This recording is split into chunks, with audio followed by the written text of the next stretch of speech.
does take a true BPA perspective, and the Chop Robinson, for whether it's medical or interview reasons or whatever it may be, he falls to that 38th pick overall.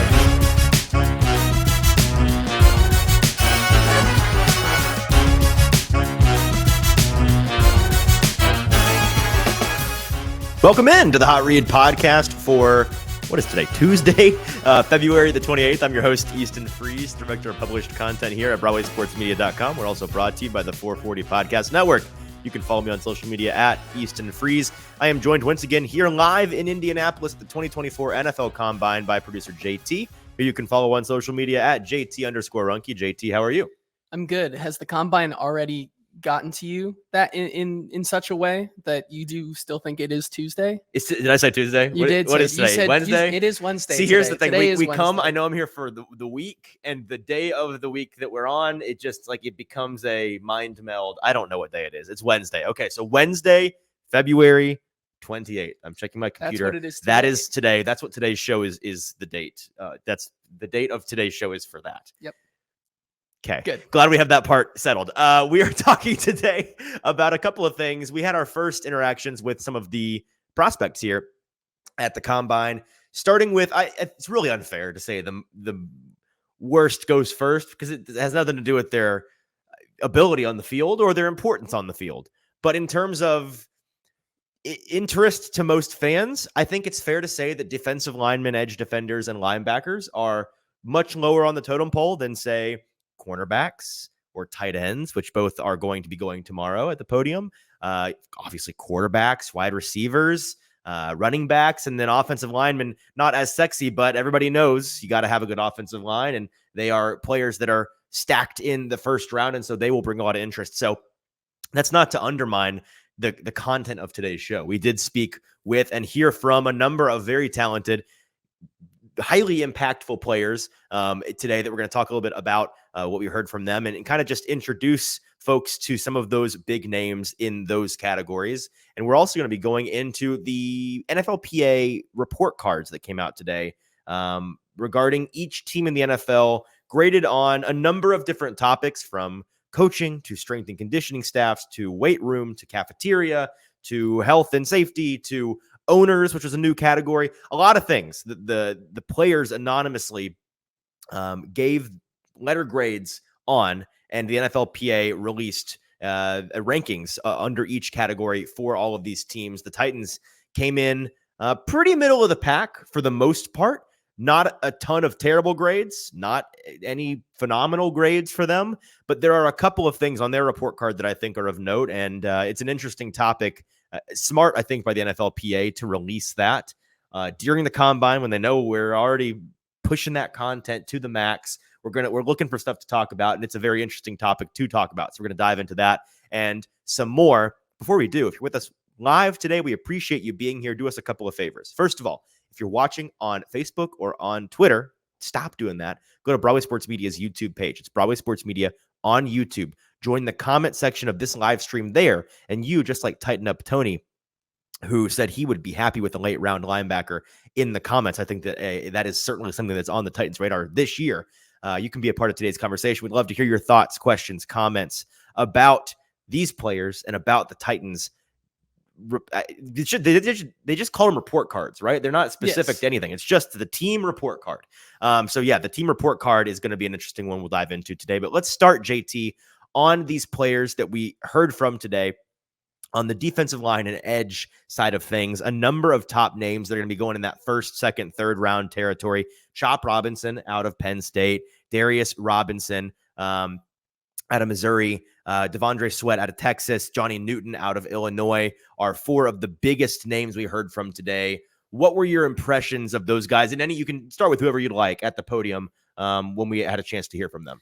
Yeah, and before we start, to your point that it's the least interesting position, I think, from a draft combine perspective wise, at least to talk to. Sure. And then also compacting that with the Titans kind of need at the position right now is also compounding on that to be, it really is just the probably the position groups that the Titans are looking at the least, just because of where their picks currently lie and what. And not that they don't need these positions. They just need them less than the other positions right now. Because I mean, if you look at last year's defensive metrics, the Titans finished 17th in total defense last year, averaging 335 yards a game.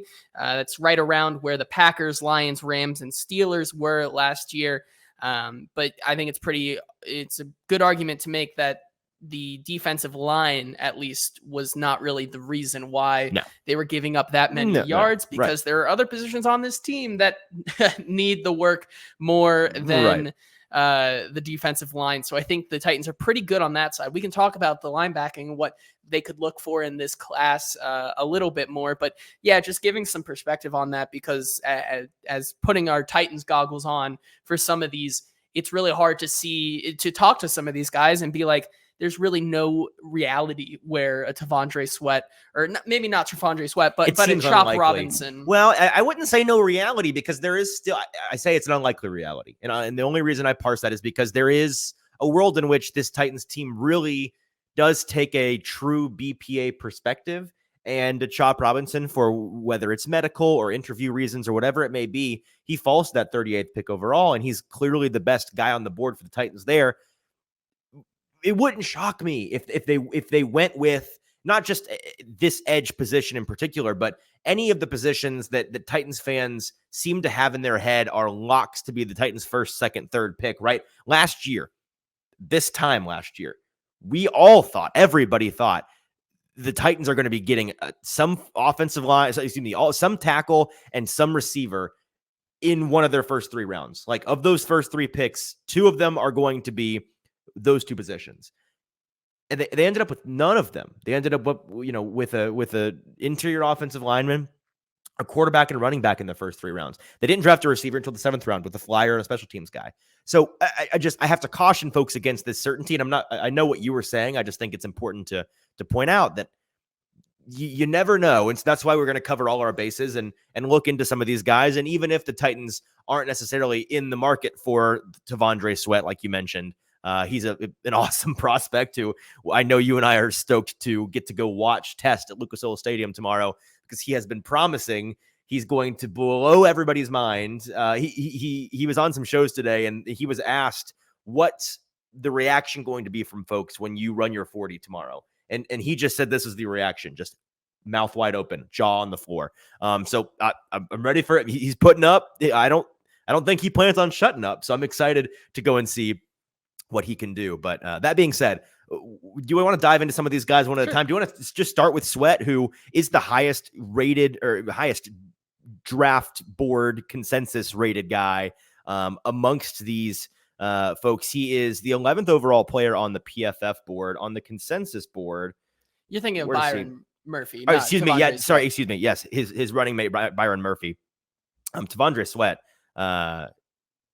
Where is he on the consensus board? Oh, there he is. Nope. Yeah, 41 overall. So in that range where the Titans could technically be in, I'd imagine he's gone before the Titans get around to the 2nd round pick, just because I think that his stock's going to continue to rise. Again, if he tests tomorrow the way that he claims to be prepared to test, I wouldn't be surprised if he went in the 1st round. Yeah, and I think we really didn't get a chance to talk to him today because little behind the scenes peek here at the combine. When a player says they're going to be speaking, it's not always guaranteed. You could have a situation like it was today, where the NFL Combine was just backed up on medical so much that instead of his 10:30 interview time, he doesn't actually go to the podium until 1:45, 2 o'clock in the afternoon. They're trying to run 400 MRIs in 3 or 4 days. It's easier said than done. It's a lot, but exactly like what you said. And he answered a lot of the questions, how the Senior Bowl kind of impacted him in the skills and the training and the teaching that he got there is a big reason why I think he's also rising up these boards, because you can see how teachable, how coachable he is. And then just the specimen himself. I mean, he is a big boy. And if he is betting on himself like he is right now to run the numbers he's going to run, I can't wait to see it, man. He is a just mountain of a man, slab of meat that's going to blow the socks off all of us tomorrow. And you can also see it in his game. I think we saw it also at the Senior Bowl. Yes. He was winning every single rep He was just playing with his food sometimes in some of his reps, which I guess could be a little bit of a knock, but it's more of a testament to just how he was going up against this different competition. And I think that's what people are starting to realize. As you kind of alluded to, there's a running mate in Byron Murphy who is the more dominant player, but he kind of, Tavondre may have been a little overshadowed by Byron, but it doesn't knock his ability and production that he can do on his own. So I think he's a really interesting prospect going forward. Yeah, and he's a huge guy. I mean, he was listed on Texas's website as 6'4", 362. I'd imagine he's more in the 350s range, but if he plans on running as fast as he claims to run tomorrow at 6'4", 355 or whatever he may be, he's going to blow some people's socks off. Let's talk about Chop, because he's a guy that I think folks are coming around to as they watch more and more of him. He's the kind of prospect that is really traitsy, and that is something that is impossible to ignore. It is scintillating. It's tantalizing from a scouting perspective, but it's a double-edged sword. Like, you have to be careful with it because on one hand, sometimes a guy that, and when I say really traitsy, I mean in comparison to guys that were highly productive in college. Tyree Wilson last year was a great example of a guy who incredible traits. Yeah, Trayvon Walker the year before, incredible traits, all of the physical measurements, all of the physical ability in terms of testing, but just didn't have a huge amount of production in college.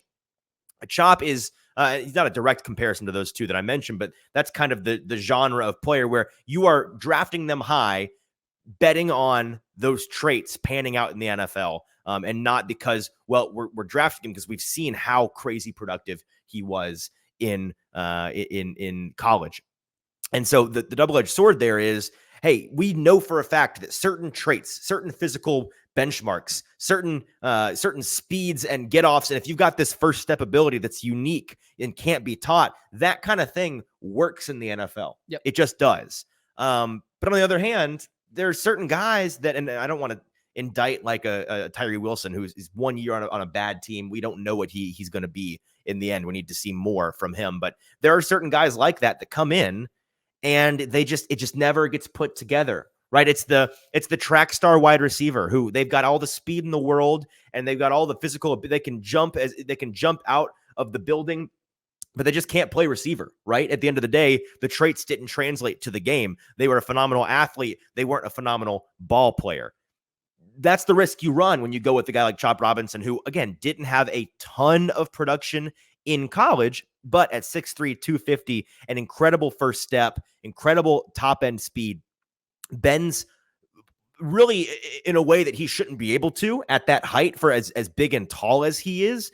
His center of gravity, I think, is just unnaturally low for how big he is. And so that's the kind of thing that is catching folks' eye and causing them to lean into, okay, Chop Robinson, a borderline first round, early second round talent. Yeah, I would agree with you there. I think really when you go back and look at those last two picks, it's kind of, it'll be interesting once he tests to hear what we hear afterwards tomorrow, because of, just kind of the implication that so far the last 2 years where you have this guy. Now, granted, Chop has not been as rated as highly as these other guys, right? But it still is the same kind of, as you said, criteria here where he doesn't have the production, but right. And I keep saying, let's quantify no lack of production, right? Last year, yes. 3 sacks, 5 quarterback hits, 18 hurries in 10 games and 300 snaps played. The year before, almost 450 snaps played in 12 games, only 5 sacks, only 9 hurries, only 9 hits, 34 hurries. So again, fine numbers, yeah. But for a guy that's going to be, okay, this is going to be an edge rusher, we're going to plug and play and hope to be our alpha on our team in the NFL.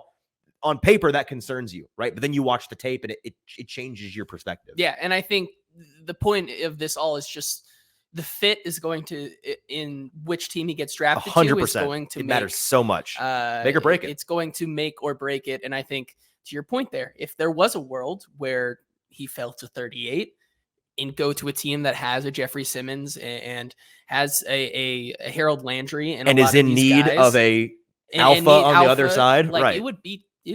I think it makes sense there. So like you said, maybe I'm coming around to it that maybe that is the idea. We could definitely see that happen. But and he could very well be gone by 38, yeah. But if he's there, he's the kind of guy that you could potentially see the Titans consider. Can we move on to a guy we talked a good bit about at the Senior Bowl, and Darius Robinson, Sure. A stud. This is a guy that I do expect to go very comfortably in the first round. Edge defender out of Missouri. We heard from him today a bit. Speaking of tall edge rushers, he's not nearly as big as Chop is in terms of weight, but 6'5", 296. So doesn't have as much inside-outside versatility theoretically that a Chop does.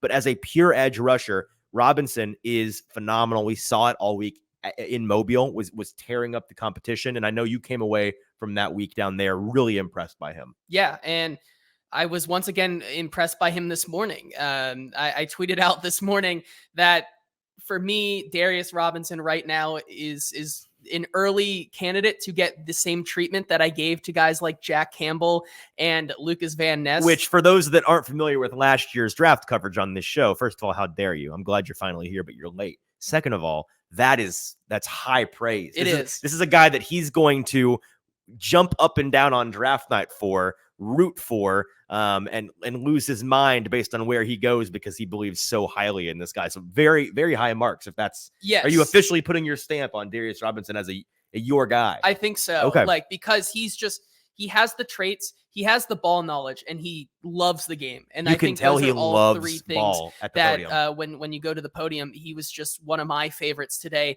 And it's really interesting to see that he also talked about how in his meetings, he loved talking to Dan Campbell and how he just fits the Dan Campbell mold there. And I'm starting to think that me and Dan Campbell look for the same things in players as we not bad company to be in.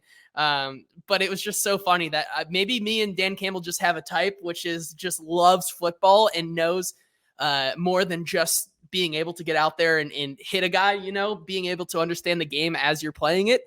But yeah, he's a guy who at the beginning of the Senior Bowl wasn't even in the top 100 consensus, I believe. Right. And now is joining the likes of a Tavondre Sweat and a Quinyon Mitchell, who are just absolutely skyrocketing up boards and potentially our first round picks here.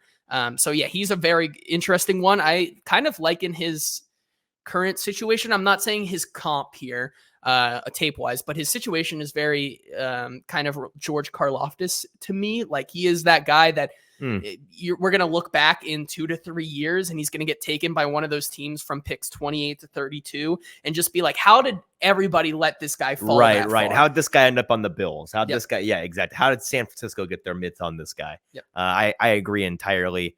A couple of comments from folks talking about, I believe Chop Robinson. Yeah, Chop Robinson, the Morning Glory show, saying if we get Chop at 38, I will be tickled pink, as you should be, in my opinion.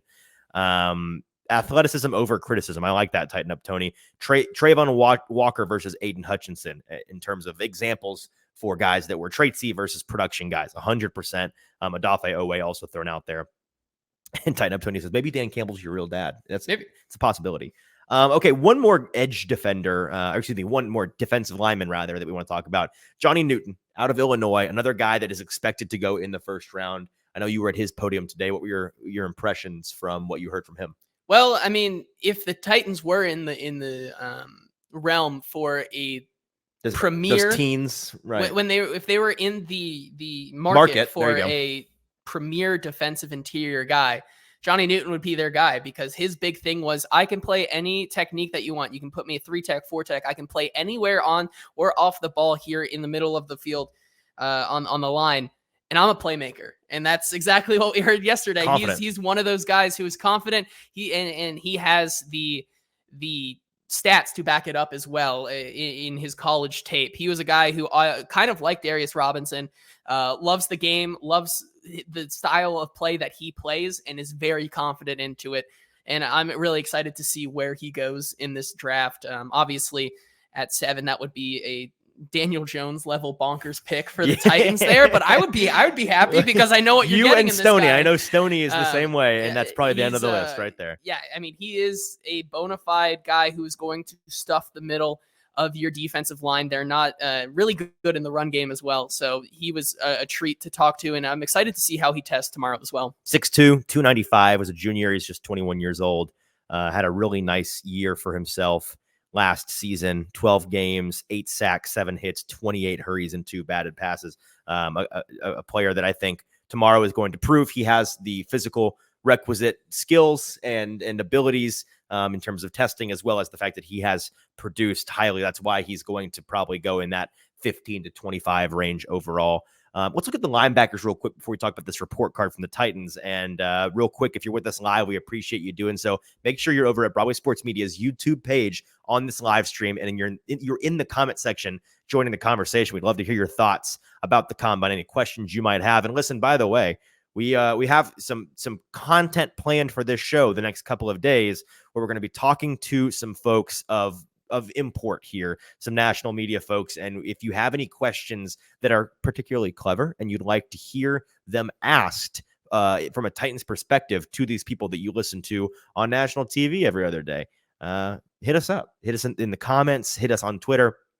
We are welcoming of any suggestions. We are taking requests along those lines. And make sure, if you're with us live, you do us a favor by sharing the show as best you can. Hit like, hit subscribe on YouTube. That helps us out a ton. Hit retweet if you're on Twitter. All of those good things. We appreciate you for doing that. A couple of guys on the back end here. Edgerrin Cooper, often referred to as Edge, is a guy that, let me back up real quick. This linebacker class in general, kind of akin to the running back group, kind of similar to the tight end group minus Brock Bowers, in that they're going to really start coming off the board hot and heavy on day 2. It's probably going to be a run situation where teams that are needy for them, it's kind of a Mexican standoff situation where once one guy pulls the trigger, you start to see him fly off the board. And so a guy like Edge is any of these linebackers really are unlikely to go in the first round, I'd say. Peyton Wilson out of NC State is the highest graded guy by consensus, I believe. And he's like right in that 28, 29, 30 range. So perhaps one sneaks into the first round, but I'd imagine you start to see them come off the board very early on day 2. And so Edgerrin Cooper out of Texas A&M, 6'3", 230 pounds, had a real breakout season as a junior, his last season in college. Something started to click with him. Were you at his podium today? I caught bits and pieces of it today. I more just want to talk about him, about how he's going to test tomorrow, which I think may swap him and Peyton in this kind of who gets the opportunity to be that first round draft pick for the linebacker core here.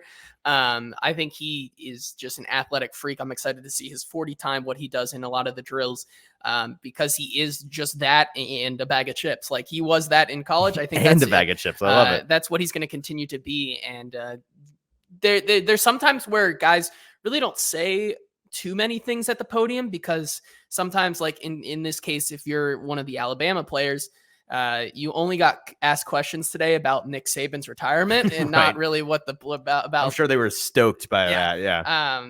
There are some times where the only thing you can gain to go with in your interview up at the podium is to not lose anything. Right. So don't say something stupid. Yes. Yeah. And Edgerrin Cooper definitely check that off. And he's just an athletic freak, and I'm excited to see him test. Yeah, he's actually, I was wrong on the consensus board. He is just a hair above Peyton. There's a lot of big difference depending on what board you're looking at as to where these guys might go. On the NFL mock draft database consensus board, which is what we most often reference on this show, he is 51 overall. Peyton Wilson is 54 overall. And the third and final guy that I know you wanted to mention today, because he has a connection to another player that's very high on Titans fans' radars in Joe Alt, J.D. Bertrand, a linebacker out of Notre Dame, of course. What was your impression of him at the podium? Because I know you were there for that one. Yeah, I mean, we basically, not to knock J.D. Bertrand here, but more asked about his relationship with Joe Alt. Talk more about Joe Alt, but he had very glowing things to say. He shared a little bit of a story between him and Joe Alt about fishing trips that they go on, and apparently Joe Alt can name every fish under the sun. If you go on a fishing trip with him, he's a big fisherman, I guess. So it was very interesting to hear that, and also just the glowing reviews that he has as a person, and his unique background, I guess, in how he's been able to train his entire career. He's been kind of put through an NFL ready regimen in college, and how he trains personally. And I think that's something that adds more to that notion that Joe Alt is the truest pro ready talent on the offensive tackles. So I think that was just more of an inclination into that. While this guy may have a ceiling, he's going to right from the get-go be one of those guys you can plug and play. And he is a projected 5th round pick, 175 overall on the consensus board. So yeah, I know that was a fascinating conversation. There are clips from that conversation on social media, on Twitter, if you want to go and hear about Joe Alt from the perspective of one of his teammates and one of his good friends. So that's it. Again, the lightest day you're going to have on this show in terms of prospects, just because we're kind of touching on some guys that made an impact today. Still some guys that are in that range, so like 25. Maybe that's a bad sign. Well, to say if we 25 minutes on. We stretched it. We'll make sure when we have 17 different cornerbacks tomorrow that we want to talk about, we'll keep that list. We'll just go forever. Well, I'll try my best to keep that list. Keep things a little bit shorter on each individual guy so we can get through more and more folks. Because I know tomorrow, again, we've got all DBs, so safeties and cornerbacks, as well as the tight ends. Will be a lot to talk about from what we hear from them. And then we've also got the testing in the afternoon from these defensive linemen. Let's turn our focus to the second big topic of the day, which is the Titans team report card. The NFLPA put out their report cards for each team today, and a lot was made about where each team landed. Some very interesting outliers,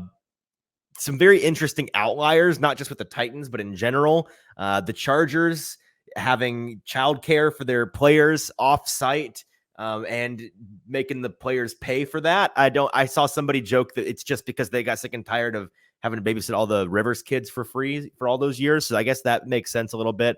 I do think it's hilarious how by far the worst grade for ownership was Clark Hunt, the owner of the Chiefs, the team that is currently owning the NFL, the current dynasty that nobody can knock off. They just despise their owner, which I think is really, really funny. And apparently he had a press conference today, like 2 hours after this report card came out, basically just defiling him. And the presser was going to be like asking for $1 billion of county funds to do a massive remodel of Geha Field at Arrowhead Stadium, which is a tough situation. It's a tough look. There were some other ones. The Dolphins. Can I just run a theory by you? The Dolphins had the best report card top to bottom. I think maybe all A's, mostly A's, A pluses, A minuses for the Dolphins. Phenomenal situation they've got down there. I think that the tired narrative is that, man, like ownership, coaching, GM situation down there, they run one heck of an organization. What a phenomenal workplace. I think the wired reaction is clearly the Dolphins are too comfortable to win anything. I think they're clearly not facing any adversity. They don't know any struggle. They don't know any hardship. And they need to have a little bit more. They don't have any calluses on their hands, man. It's too cushy down there to succeed. I mean, that's my take. They might need to be like the Titans and shake things up, because the last time they won a playoff game, I heard this earlier today. Last time the Dolphins won a playoff game, the New York Knicks were the conference champions of their. Wow. Which is tough for both the Dolphins and the Knicks, because it's been one long time. And then also the last time the Dolphins also won a playoff game, Billie Eilish wasn't born either, which I think puts it into perspective as well. That means you and I were in diapers, essentially. Maybe. Yeah, but I don't know. I'm pretty sure Billie Eilish is like 23 years old. Well, so yeah, I think that's tough. Kenneth joining us here saying Vrabel giving the coaching staff first class and the players getting coached was hilarious. Yeah, let's dive into some of no, there's one more non-Titans thing we have to talk about, and then we can dive into the Titans report card. So there's a team that is near and dear to your heart, JT. The Cincinnati Bengals. Yes. They received an F- for their food and cafeteria. And here's the details on why they received such a bad grade across the board. These are bullet points. So it says, as an improvement from last year, the team decided to do dinner offerings to players once a week on Wednesdays. And that's an improvement. That's an improvement. So I'd imagine last year there were no dinner offerings for players during the week. They ranked 30th overall in food taste, 31st overall in food freshness. So it's tasteless food left under a heat lamp is what I'm imagining here. They only provide 3 meals a day on Wednesdays. So one of only 2 teams that do not provide 3 meals a day throughout the entire week. They do not open their cafeteria on the off day on Tuesday, even though players are coming in for extra work on that day. And the players want what most other teams have. Some outrageous demands here. 3 meals a day, just 3 square meals for elite athletes that need to fuel their body, and the cafeteria to be open and operating on the players' day off. Those are their outrageous unionized demands that the proud Bengals organization, who are the owners of the Bengals? Hey, man, Mike Brown. The Browns. Mike Brown is probably saying, you know how gracious I was to give you 3 meal Wednesdays? Hey, we get 3 meals. I gave you 3 meal Wednesdays. Do you think they all came back into the facility for the first time last summer, and he like put promo stuff, like every bulletin board was like, new this year, 3 meal Wednesdays. Everybody get excited for 3 meal Wednesdays here at the Bengals facility. Yeah, that's tough. That's tough. You can't be doing that. No, you really can't. But yeah, let's talk about, I think the important thing is to set the stage here, as Kenneth kind of said. Let's talk about the 2 biggest issues that the NFLPA found with the Tennessee Titans. The first one, as Kenneth kind of put into here, as it reads in the article here, the first is the club's travel accommodations, as players are designed to sit in the back of the plane where many players don't fit in the seats, while the staff sit in first class. Also, the Titans are one of only 7 teams that make some of their players have roommates the night before the games. Players want to be able to prepare for the game without having to share a room. So let's take this one thing at a time. The first one, the airplane situation, I think it is not as outrageous as some folks seem to think it is. I also think we probably need some more information. And the reason that I think that is, first of all, no team is flying a situation where every player and staff member, all 120 people on the plane that travel with the team, are in a first class or a business class seat. Those planes, like those, it doesn't exist. These guys are most teams are either owners or charters through different airlines. They have these charters under the Titans charter with an airline where they schedule well in advance their 8 or 9 away games that year. They have an entire commercial airliner to themselves, and it's like a Boeing 787 or whatever, double decker, single decker. It's the kind that you would fly overseas on, and so it's got the full blown first class cabin, business class cabin, economy plus economy, and so a lot of teams are in a situation like that, and different teams divvy up who gets to sit where differently. I have heard that with some teams, it's purely a like a pecking order, mixing the coaching staff and playing staff. So Tom Brady and Bill Belichick and guys like that are going to be up front in first class, players and coaches alike, and the riffraff are going to be in the back. And some teams do it where the coaching staff is in first class and the business class, and the players are all in economy. There are some teams I have heard that for a culture thing, everybody sits economy. They just nobody's in the first class. Maybe the owner is or something, but just for the vibes, just to keep things good and everybody on the even playing field, everybody sits economy. My second question, where I want more information on this, is the whole players not fitting in seats thing. Is that because there's not enough room for them to spread out, where you're having to sit 3 deep in an aisle? If that's the case, then yeah, I get that. That's not cool. If Jeffrey Simmons and Danico Autry and Tier Tart trying to pack into the row is hilarious. The pilot is going to have to really compensate. That can't, they're weighing your luggage to 50 pounds on the dot. I think that you got to spread those guys out accordingly, or else you're going to be flying sideways. So yeah, I don't think the plane thing is that crazy, just because I think some folks have it in their head, everybody gets their own private seat. It's like a private plane. That's just not realistic. It's not the way that it works. Yeah. I mean, I guess we could make a big giant plane. They could charter 20 private planes. Yeah.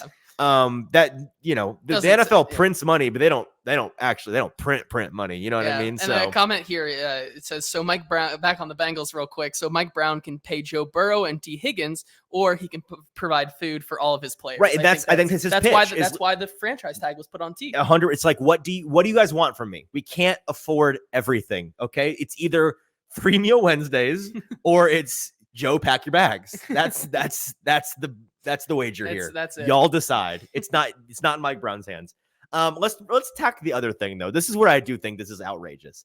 So as you mentioned, the Titans are one of how many teams? One of 7 teams that don't accommodate each player with their own private hotel room on away games.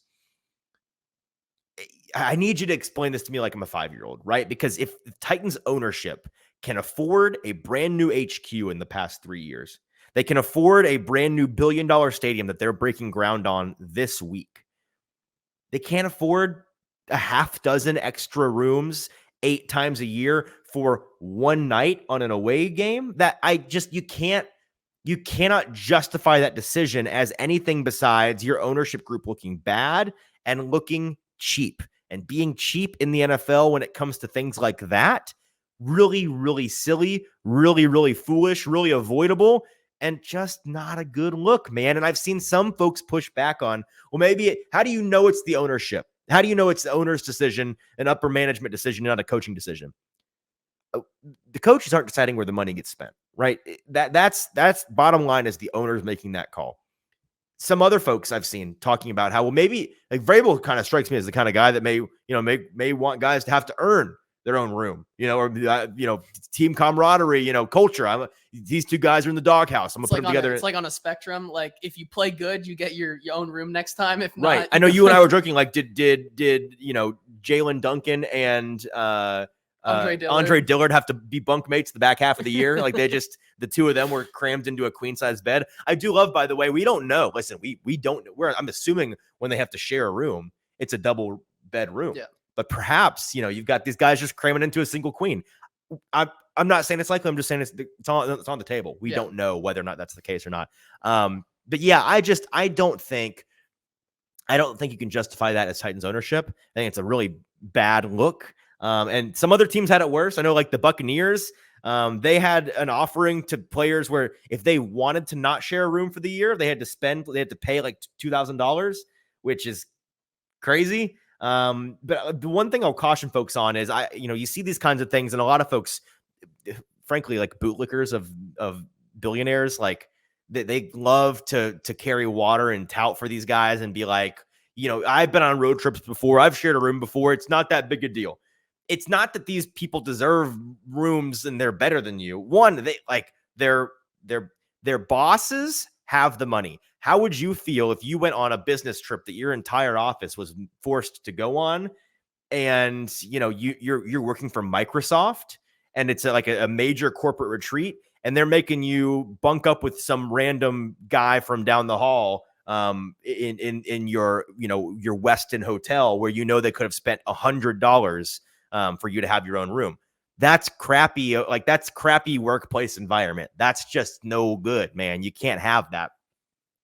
You'd be frustrated too. And so I think it is something that they're going to have to fix. What were your thoughts on this? I mean, that's just kind of it. I saw that and I was like, yeah, they probably need to fix this. But I think the second issue, I think, is a more interesting conversation that we can have here. Sure. Because didn't think I'd be talking about hotel rooms this week. Yeah, right. In the context of football. But hey, we're in an Airbnb for the week, and we came here to do internet things. There's a router sitting just off screen that is dysfunctional. We have no internet here.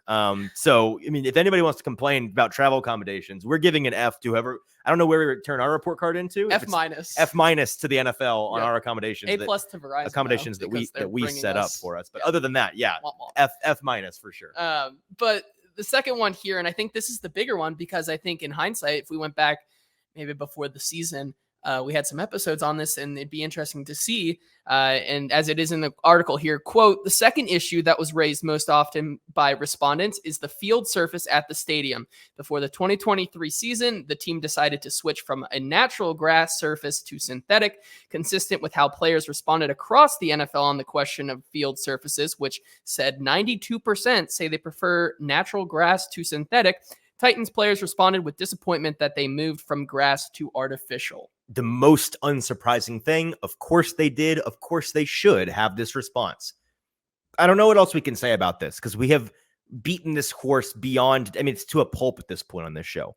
Everybody who makes a living as an elite athlete playing on natural grass and synthetic turf knows and will tell you, it is clearly and obviously so much better to play on good turf. You can take your studies and shove them where the sun don't shine, because at the end of the day, I'm going to trust the people that have to do the thing, people that have to wake up the next day and stretch it out and go get massages and go get treatment and nurse strained and sprained body parts because they were playing on a surface that was not conducive to longevity through a 3-4 month season.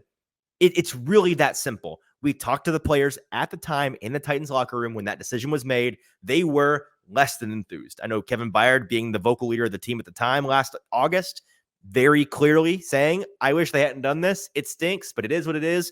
We'll get used to it. It'll be fine. I think fine is the best you can say it is, because yes, do the Titans have the cutting edge turf technology? Yes, they do. It's monofilament. It's an organic infill. It's meant to be as close to grass as possible. And I hope and pray that one day organic surface is as good or better than grass. But right now it's just not. And folks that push back will say, well, the Titans stadium had crappy grass before that caused injuries. Yes, they did. Here's the difference, right? Not all natural grass is good surface. All unnatural grass is bad surface. Does that make sense? There are grass fields that suck. The Jacksonville Jaguars have a very bad natural grass field. I know Washington was the same way for a long time. I don't know if they've changed over or not yet, but they are notorious for having a crappy playing surface. The Titans were that way too. Is it a difficult area of the country to grow grass throughout the winter into fall the summer into fall into winter? Yes, it is difficult. But there are more golf courses in the state of Tennessee that I can count. I play on them throughout football season. And guess what they do? They keep nice green grass year round. It's crazy how they manage to do it, but they do it. And they have a whole lot less money than the Tennessee Titans do. You know, an organization in the NFL that is in a less than ideal weather situation, yet they managed to have a very nice natural grass surface, the Green Bay Packers in Green Bay, Wisconsin, where it is a couple miles south of frozen hell. Like that's how they do it. If they can do it, if the Bills can do it, the Titans can do it, man. The Jaguars can do it. I don't care where you are in the country. You're an NFL team. You have the money. Do the thing. And that's essentially what the players are begging for. And it is nothing more than a greedy, cheap move by ownership groups, by these teams when they move from natural grass to turf. It requires less upkeep. It is cheaper and easier on them. And if that comes at the expense of their players maybe getting a little bit more hurt and being in more pain on a day after a game and recovering more slowly and being more liable to have season-ending or career-altering injuries, then that's a risk they're willing to take. I don't think I'd ever see you get so vocal about grass, but here we are. I care about grass so much, clearly. Let's talk about, let's just run down the rest of these because I think those are the two biggest ones. Can I call out one more that I find interesting? And it's one that I don't think we're that surprised by necessarily based on recent comments, but it's that one at the very top. How about treatment of families? The Titans got a D+, 17th overall in the league. What were the bullet points on that one? Yeah, so they described it as a D+ and 17th in the league, and they described it as they are one of 12 teams that do not provide a family room during games, and but they do provide daycare on game days. So I think most folks are aware of that interview that Wesley Woodyard did on Ramon, Kayla, and Will on 104.5 a couple months ago at this point, a month or two ago. Around the Vrabel firing. Yeah, talking about the Vrabel firing and not getting into all the details of that interview. When he went into how the Titans used to allow family members into the locker room, and then Mike Vrabel did away with that. That's the kind of thing where, you know, if that's one instance that came out, what other instances we've not heard of under the Vrabel regime? I'd imagine that a lot of this, like maybe all of this, changes now that it's the Ryan Carthon, Brian Callahan show, and things are very different in that way. But treatment of families seems like an easy bar to just like don't be a crappy workplace. Take care of your very highly paid, very important employees. Make sure their families are accommodated. And to get a D+ is pretty embarrassing to me, but not that surprising. Mm-hmm. We can talk about the rest of them here as food cafeteria, get a B grade and rank 12th out of 32. Nutritionist and dietitian get B, 12th as well. Locker room, C+, coming in at 19th. Training room, C+, at 19th. Training staff, B, 18th. Weight room, B+, 13th. Strength coaches, B+, 18th. Team travel, as we said, is an F, 30th in the league. And then the two new ones here, head coach, B+, 22nd out of 32, and ownership, B+, 15 out of 32. Yeah, the only thing I'll say about that is what's interesting to me, the Titans' highest mark in any of the categories is a B+. They got 4 of them: weight room, strength coaches, head coach, and ownership. 2 of those 4 things no longer here. No longer the same head coach, no longer the same strength coach. They don't have a strength coach yet. Their new head coach is yet to hire a new strength coach. And so I think it's time for the Titans were one of 5 teams, I believe, in the NFL that did not receive an A, even an A- grade on any of these categories. So again, very, very middle of the road. You'd expect like weight room. It better be a B+, A-, A room. They just redid it and spent a bunch of money on it. It is nice. I've seen it. Some more details, by the way, just some bullet points on specifics here that I wanted to run down for you all. They are, let's see, they are, where did this go? Here we go. 87% of players feel like they have enough room in their individual lockers, which is 16th overall. 67% of players feel they have enough hot tub space, which is hilarious. Only 67. So we're grading that. One in 3 players needs a bigger hot tub. All right. Apparently. 78% of players feel they have enough cold tub space. So I'd imagine the cold tub is bigger in the Titans facility than the hot tub is what it sounds like to me. Or maybe it's just like, more people want the hot tub. I feel like maybe it's on like a grading scale of like agree, mildly agree, neutral. Like, is it like the doctor's office where it's like smiley face to angry face? Maybe so maybe it's just like some people said maybe it could be better, but like it's fine. I feel like that's more of it. They interpreted the prompts differently. Unless I mean, hey, there are a lot of divas and egocentric people in this line of work, so maybe they do want larger hot tubs. I don't know. Well, on the Morning Glory show in the chat says that the strength coach grade being a B+ is surprising based on the media, and I'd say not just based on media, but based on like the results. You know, the results of their injuries and that whole situation. I think it's interesting how the strength coach grade was a B+, and yet in the details you read that the players feel that the training staff moderately contributed to their success, only 24th overall. So it seems like they were fine with the strength coach, but didn't think that they were all that helpful. Maybe they were just kind of there. Let's see what else. The players feel that the strength coach significantly contributed to their success. Okay, so the training staff, the strength coach, thumbs up, 13th overall. They think that the strength coach significantly contributed to their success. The players felt that Mike Vrabel was somewhat willing to listen to the locker room, 19th overall. That sounds about right. Yep. That seems to check out.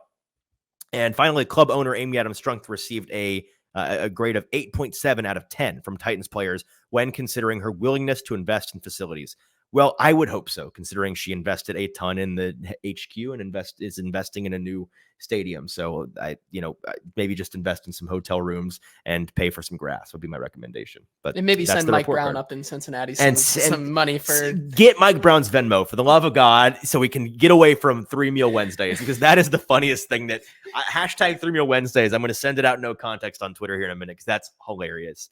That's our show today. I think that we're all done. A reminder for those of you that are tuning in with us here at the Combine live in Indianapolis, we've got 3 more live shows in a row the next 3 days, all around this same time. Might change a little bit, full disclosure, because we do have, starting tomorrow, the evenings, the early to mid afternoons, where we'll be over at Lucas Oil Stadium doing the athletic testing and watching the guys get some numbers on paper. And so that might back us up a little bit, but I'd imagine we'll be starting our shows at the latest by 5 p.m. Central Standard Time. So make sure to tune in with us when we do that the next 3 days. Again, tomorrow at the podium in the morning, make sure you're following us at Easton Freeze, at JT_Ruhnke, at Hot Read Pod. We'll have clips and thoughts from the podium with cornerbacks, safeties, and tight ends.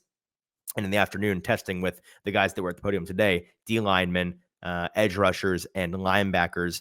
Make sure you're checking out the other shows on the 440 Podcast Network. We want to make sure we spread the love around. We've got the Music City Audible Boys. The Justin and Justin show is phenomenal. They have weekly episodes. We've got the football show guys, our buddies Zach and Braden, who are on Mondays and Thursdays live. They are fantastic. Make sure you're checking out all of the content on 440, following 440 on YouTube, as well as Broadway Sports Media on YouTube, and doing all the socials and all of that. You can find us on this show at Hot Read Pod on all of our social accounts. Until tomorrow, we are excited to see some underwear Olympics in earnest. Some fellas running but first, fast and jumping. And oh, that's right. We're about to go on a whim. We're going to go watch the Pacers and the Pelicans for $12, and the entire Pelicans team might not play. So we'll see. I don't know. I hear this Tyrese Halliburton kid.